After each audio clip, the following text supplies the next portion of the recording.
როდესაც სტრასბურგსა თუ ბრიუსელში საქართველოს დემოკრატიულ უკუსვლაზე საუბრობენ, ვინ არის მათთვის მთავარი წყარო? ამ კითხვით ქრონიკამ ევროპის საბჭოს ასამბლეის მონაწილეებს მიმართა. აღმოჩნდა, რომ ინფორმაციის ერთ-ერთი მთავარი მიმწოდებელი არასამთავრობო სექტორია, იკვეთება გარკვეული პოლიტიკური ჯგუფის როლიც.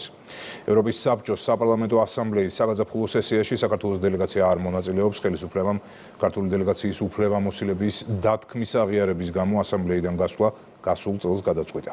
ანუკი ჩხიკვაძე გვეტყვის უფრო მეტ სტრასბურგიდან. ევროპის საბჭოს საპარლამენტო ასამბლეის წევრების მხრიდან უკვე მეორე დღეა საქართველოს მიმართულებით ისმის ერთი მთავარი გზავნილი, რომ დროა საქართველოს შემოუერთდეს საპარლამენტო ასამბლეის სხდომებს, რადგან საქართველო მნიშვნელოვანი ქვეყანაა როგორც რეგიონში, ასევე საქართველო მნიშვნელოვანია ევროკავშირისთვის და რომ როგორც საქართველოს სჭირდება ევროკავშირთან თანამშრომლობა, ასევე ევროკავშირს სჭირდება საქართველოსთან აქტიური და ჯანსაღი თანამშრომლობა. თუმცა საპარლამენტო ასამბლეის წევრებს შორის ამ დრომდე ისეთები, ვინც არ ცვლიან მოთხოვნას ხელახალი არჩევნების მიმართულებით და ისინი ამბობენ, რომ საქართველოში არის დემოკრატიული უკუსვლა, თუმცა კონკრეტულ ფაქტებს და შემთხვევებს ამ მიმართულებით ვერ იხსენებენ და ამბობენ, რომ ამ ყველაფერზე ინფორმაციას მათ არასამთავრობო სექტორი და ოპოზიცია აწვდის. რაც შეეხება მეორე ნაწილს, მეორე ნაწილისთვის ეს მოთხოვნა საქართველოსთან მიმართულებით არის საკმაოდ უსამართლო. ისინი ამბობენ, რომ აქტიურად მუშაობენ იმისათვის, რომ საქართველო შემოუერთდეს პასეს, მაგალითად პოლიტიკური გაერთიანება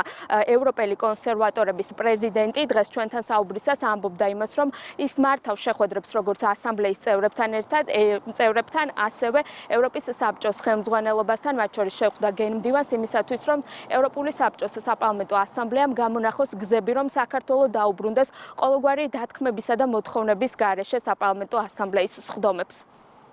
პირადად მე მიმაჩნია, რომ საქართველოს პარლამენტის წევრებმა უნდა გადაწყვიტონ და დაუბრუნდნენ ასამბლეაში. იმედი მაქვს, რომ შესაძლებელი გახდება კვლავ ვიმუშაოთ აქ, მათთან ერთად.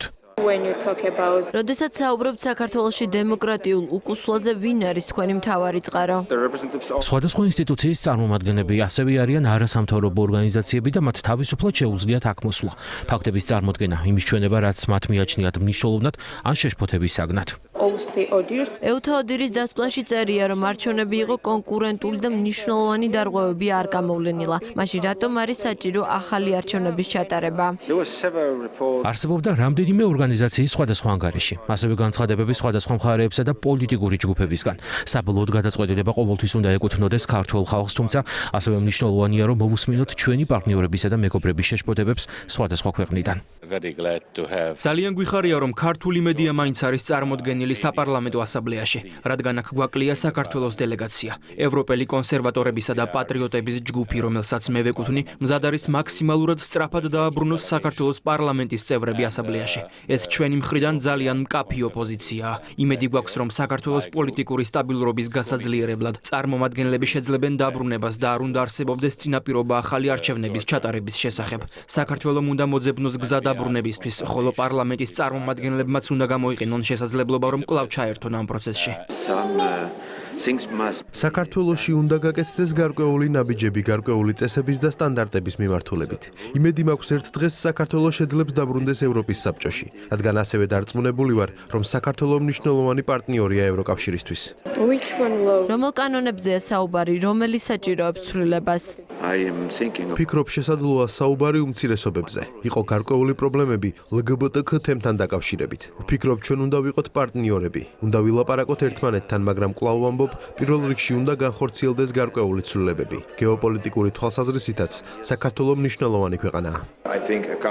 ვფიქრობ, რომ ევროპის საბჭო, რომელსაც ევროკავშირზე მეტი წევრი სახელმწიფო ჰყავს, ასევე უნდა მიესალმებოდეს ქართულ წარმომადგენლებს. იმედი მაქვს, რომ იქნება კარგი დიალოგი და კარგი საუბარი. ამიტომ იმედი მაქვს, რომ მომავალშიც ეს ისევ აღდგება. ყოველთვის კარგია, როცა ყველა მონაწილე ქვეყანა აქ მაგიდასთან არის, მათ შორის საქართველოც, რა თქმა უნდა. საქართველოს საპარლამენტო დელეგაციამ ევროპის საბჭოს საპარლამენტო ასამბლეა მას შემდეგ დატოვა, რაც პასემ საქართველოს კონკრეტული დათქმები დაუწესა, მათ შორის ხელახალ არჩევნებთან დაკავშირებით და სტრასბურგში გაკეთებული განცხადებების შემდეგ გაირკვა, რომ ამის აუცილებლობაზე და დემოკრატიულ უკუსვლაზე ჩვენს ქვეყანაში ინფორმაციას თითქოს არსებულს აწვდის სტრასბურგს ოპოზიცია და არასამთავრობო სექტორი, როგორც უკვე მოისმინეთ, ევროსაბჭოს საპარლამენტო ასამბლეის ნაწილი აქტიურად მუშაობს იმის იმისათვის, რომ საბჭომ გამონახოს გზები ყოველგვარი წინაპირობის გარეშე საქართველოს დაუბრუნდეს საპარლამენტო ასამბლეას. მადლობა ამ კითხიკვაძე საუბრობდა სტრასბურგიდან.